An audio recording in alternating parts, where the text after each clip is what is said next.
तत्सत। अध्यात्म रामायण सुंदरकांड द्वितीय सर्ग। हनुमान जी का वाटिका में जाना तथा रावण का सीता जी को भय दिखलाना।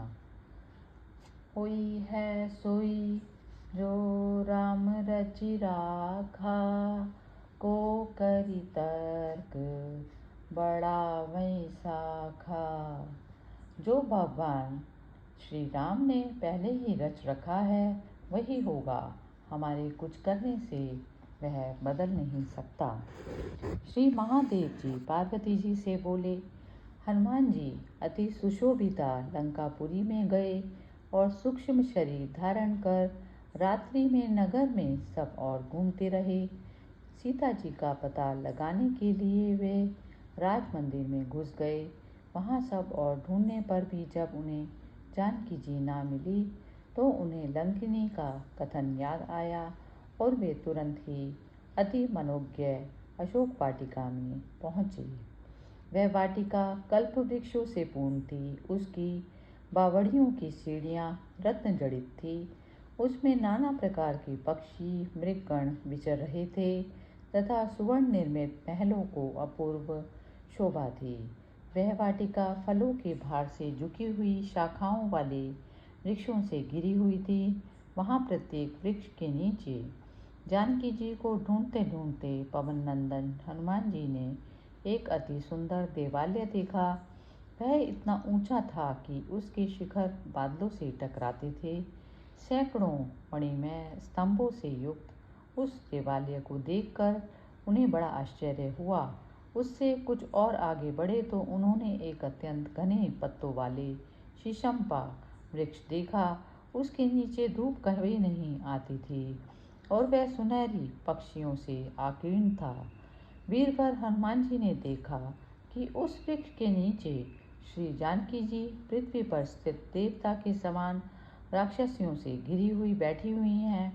उनके बालों की जुड़कर एक वेणी हो गई है। वे अत्यंत दुर्बल और दीन अवस्था में हैं तथा मैले कुचैले वस्त्र धारण किए हुए हैं। ऐसी अवस्था में पृथ्वी पर पड़ी हुई वे अति शोकपूर्वक राम राम कह रही हैं।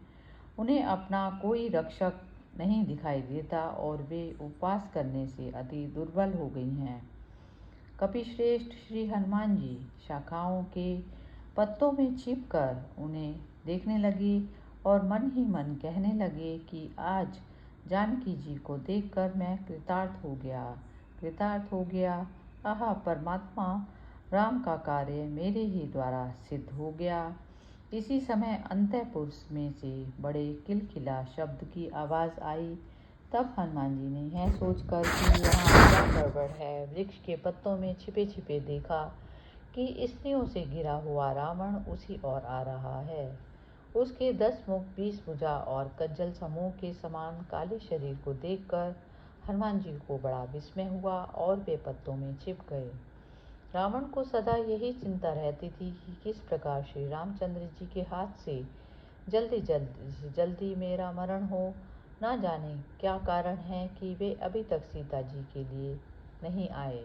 इस प्रकार निरंतर भगवान राम का ही हृदय में स्मरण रहने से राक्षस रावण ने उसी दिन शेष रात्रि में स्वप्न देखा कि राम का संदेश लेकर आया हुआ कोई स्वेच्छा रूपधारी वानर सूक्ष्म शरीर से वृक्ष की शाखा पर बैठा हुआ देख रहा है।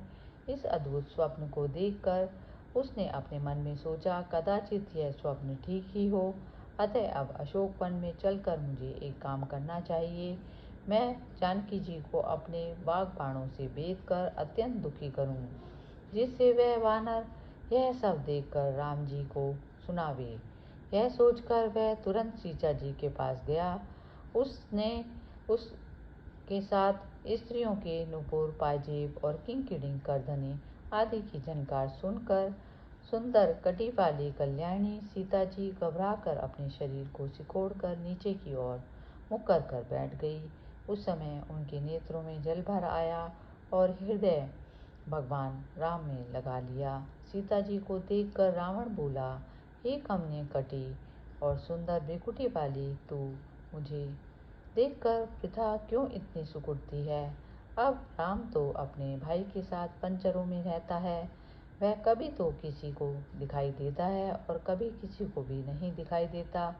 मैंने तो उसे देखने के लिए कितने ही लोग भेजे, किंतु बहुत प्रयत्नपूर्वक सब और देखने पर भी वह कहीं नहीं दिखलाई पड़ा। अब राम से तुझे क्या काम है? वह तो तुझसे सदा ही उदासीन रहता है। सदा तेरे पास रहते हुए और सदा तुझसे आलिंगित होते हुए भी उसके हृदय में अभी तक तेरे प्रति स्नेह नहीं हुआ।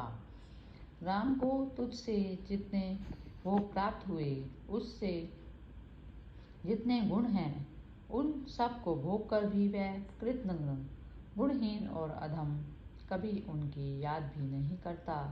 देखो, मैं तुम्हें हर ले आया, तुम उसकी सुशीला पत्नी हो और इस समय दुख शोक से व्याकुल हो रही हो, तो भी वह अभी तक नहीं आया।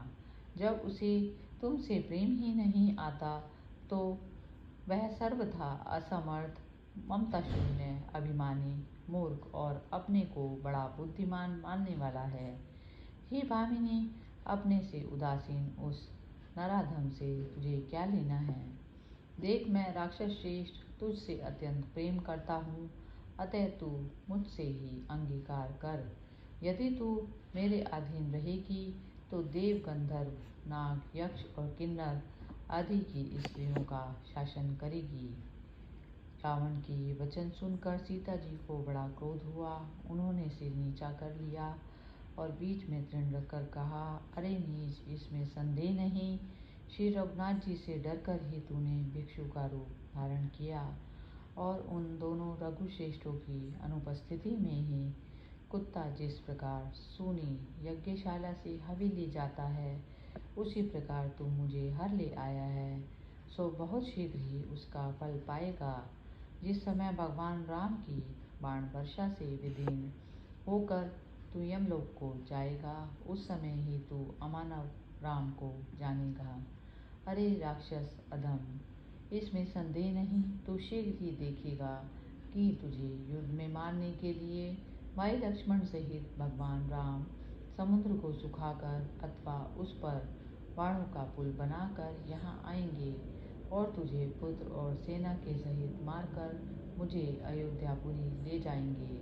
जानकी जी के कठोर वचन सुनकर राक्षस राज रावण को अत्यंत क्रोध हुआ और वह क्रोध से नेत्र लाल कर तुरंत ही खड्ग खींचकर जनक नंदिनी सीता जी को मारने पर उतारू हो गया।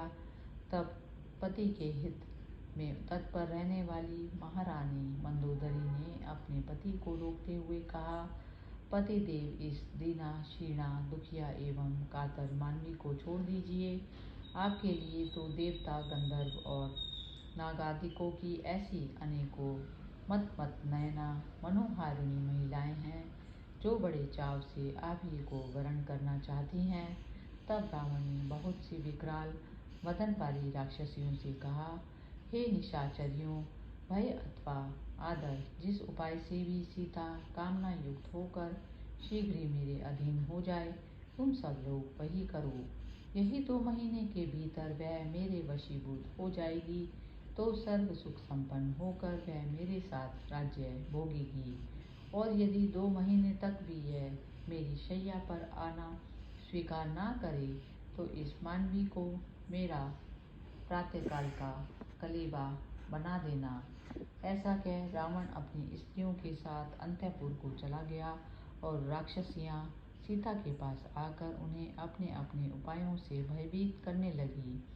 उनसे एक बोली, जानकी, तेरा यौवन वृथा ही गया, यदि तू रावण का सहवास करे तो यह सफल हो जाए। दूसरी ने क्रोध दिखाते हुए, जानकी, अब हमारी बात मानने में देर क्यों करती है?